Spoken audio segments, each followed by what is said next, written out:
How's it going, everybody? Today I want to talk to you guys about the top 5 mistakes that I used to do when I used to run Facebook ads in the past that I would never do again. These changes may have been impacted because of the timeline.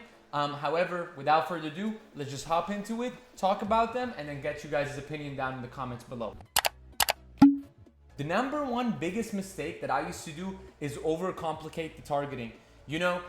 When you can create a campaign, you're able to put multiple ad sets or targeting within one campaign and then multiple ads within each one of these ad sets. A while back, I used to run a lot of ads within each ad set and then a lot of ads within each campaign. That worked for a certain period of time, but I would never do that in today's Facebook ad economy, if you will, just because when you have too much stuff and the budget is not there to be able to test all these ads and all these ad sets successfully, then you just end up kind of like wasting your money. So that's why now I like a more cutthroat, narrow targeting. So basically, let's say one campaign, 2 to 5 ad sets, and then maybe 5 ads within each ad set. That's for a medium budget, and then obviously less stuff if you have a smaller budget, and then more stuff if you have a bigger budget. But that's pretty much it. Again, don't overcomplicate the targeting. There's no need to actually microanalyze who your customer is. You don't need to set their age and the cities they live in and make sure they're engaged shoppers and this and that. Don't overcomplicate it. Let the Facebook algorithm do its job. Again, make it simple, make it easy, and make it also very easy for you to read when the numbers do come out so that you're able to optimize and obviously move forward from there. The next thing I want to talk about is making changes too fast. That's another mistake that I used to do. I used to try to make decisions on the ads on day one of them running, 24 hours after they've launched. That is a huge error. I would literally never do that again. I definitely suggest for you guys to let the ads run for 3 to 5 days before making any changes, because anyways, the numbers you get on day 1, day 2, they're not really the real numbers. So you're kind of making decisions on false data, if you will.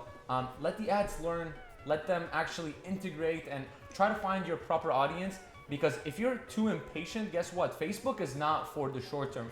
Facebook ads is for the long term, and if you are making short-term decisions in a long-term game, it's not gonna work out. It's just like that in any other source of income. If you're trying to trade blue chip stocks and you realize today, oh, you're down 2-3%, and you wanna sell everything because you don't trust it, there you go. Short-term decision for a long-term game never works out. So the third thing I want to talk about is detailed targeting expansion.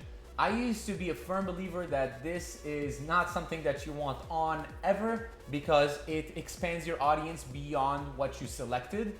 But again, the economy in Facebook back then was that you have to kind of select every ad set with an audience, and you want it to be so narrow that you don't want anything else within that. That's completely different than what it is nowadays. So now every single one of the ad sets that I run has detailed targeting expansion on, because obviously when you're letting Facebook do its job and you're letting the algorithm optimize and learn and figure out who your customers are, giving it that option just exponentially grows the audience, which again gives Facebook more room to do its thing. So make sure to keep that on. The next thing I want to talk about is the copy of the ad. So obviously there's a million different strategies on this, but I'm gonna run you guys through this basic principle that I like to follow. So the primary text is the text that everybody's gonna see. This is the text that's above the image on Facebook and under the image on Instagram. I definitely want to have a hook there. The first text has to be kind of eye-catching. Again, keep in mind, on an average user, every 5 posts is an ad, yet people scroll for hours and click on nothing. So why is that? So it's because there is no hook. There is nothing that's attracting them to the ad. Either the video has to be killer or you have to have a hook there, but when you have both, it's always better. And then for the primary text, make sure to keep it as simple as you can. Obviously, I've seen success with both short as well as long primary text, but on average, I would say your best bet is to have it be short, concise, looks aesthetically pleasing, and is not long enough for the see more button to actually appear. Obviously, if you have to have a long text, make sure that the hook is so powerful that you make people want to click see more in order to read the rest of the copy. The next thing I want to talk about is the headline. My go-to over here is to actually have an offer in place. the headline is going to end anyways because your call to action button is right next to it. So try to make it short, concise, use powerful verbiage, give someone a discount, give someone an offer, tell them like why they need to click on your ad in a sense. So kind of give them something in exchange for that click. Again, keep in mind that the headline is mostly for Facebook. It's less powerful on Instagram. On a lot of placements, it doesn't even show up. So make sure to focus that if you are actually doing Facebook ads on Facebook. However, again, my go-to is to use an offer. You can use any sort of verbiage here. But the next step is what I want to actually talk about, is kind of like the point of this section, is really the description. I know it says optional next to it, but in my eyes, it's going to show up on some placements whether you put in any text or not. So might as well use that to give someone an incentive to buy from you. And usually what I like to do with the description is make it all caps, because it's more eye-catching. The font anyways is smaller and lighter and like gray on some placements, so you can't like really see it too well. So make sure to kind of add some life to it by either making the letters all caps, starting it with an emoji or something like that.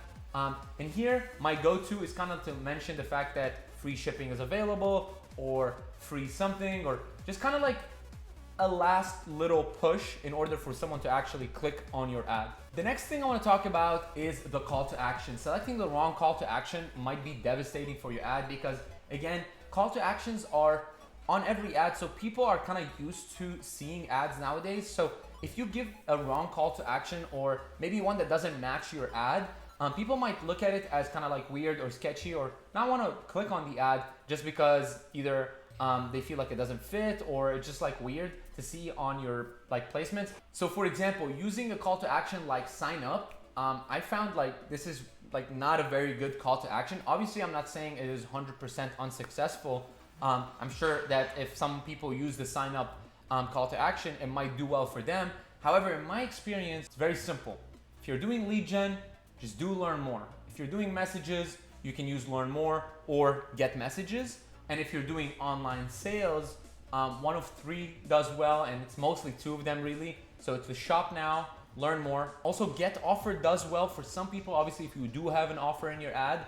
But I don't use it as often because again, it's not my style of Facebook advertising, but it is an option that I wanted to kind of highlight so you guys can see what kind of options you have. The rest of them, obviously, they all have their own goal.